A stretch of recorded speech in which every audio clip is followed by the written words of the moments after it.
বিজেপিকে আনুন, সাফ করে দেবো আমরা একদম। যত পার্থেনিয়াম আছে যাদবপুরে আমরা পরিষ্কার করছি। অনেকদিন ধরেই অভিযোগ আছে হাউসিংয়ের কেলেঙ্কারি, সম্ভবত আমার জানা নেই, যেটা 1-1.5 বছর আগেই তো সামনে এসেছে।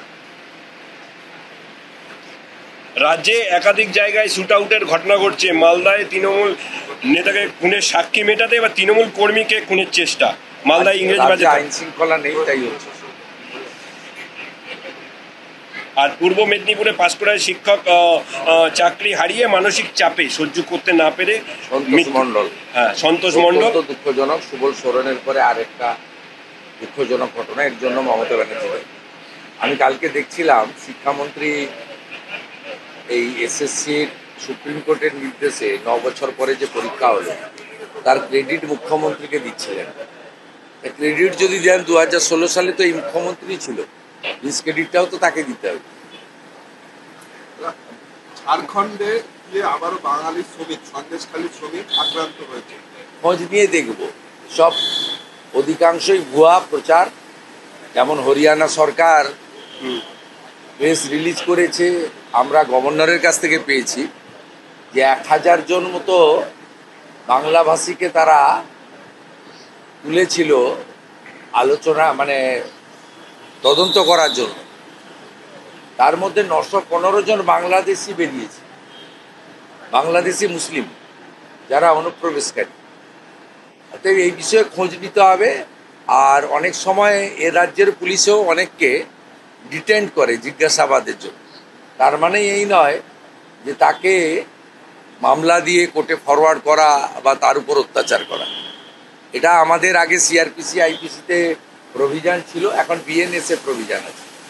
সব হইচই করে লাভ নেই। যারা রবীন্দ্রনাথ ঠাকুরের ছবি পড়ায় তারা আর যাই হোক বাংলা বাঙালির রক্ষক নয়। যাদবপুরে আজকে বৈঠক হবে, ছাত্রী মৃত্যুর পর যাদবপুরে আজকে বৈঠক। কোনো লাভ হবে না, সিসিটিভিও লাগাতে দেবে না এবং ওখানে বন্দে মাতরমও গাইতে দেবে না। যাদবপুরে আলট্রা লেফট যারা গোমতী থেকে গোদাবরী আলাদা দেশ চায়, সংবিধান মানে না, অর্থাৎ পরিষ্কার কথা মাকু যাদের বলা, যারা হেরোইন, চরস, গাঁজার আখড়া করেছে ওখানে, এরা ওখানে আমাদের ইউজিসি বা আমাদের যে শিক্ষা ব্যবস্থা তার যে অন্যান্য বিশ্ববিদ্যালয়ের যে পরিবেশ সেটা তৈরি করতে দেয় না। এবং এরা জাতীয়তাবাদী বিরোধী, রাষ্ট্রবিরোধী। এবং মমতা বন্দ্যোপাধ্যায় এদেরকে লালিত পালিত করেন। তার কারণ হচ্ছে এরা ভোটের সময় নো ভোট টু মোদি বলে, তার লাভ মমতা ব্যানার্জি পান। বিজেপিকে আনুন, সাফ করে দেবো আমরা একদম। যত পার্থেনিয়াম আছে যাদবপুরে আমরা পরিষ্কার করে দেবো। আমরা ছেড়ে দেব 10 টাকা।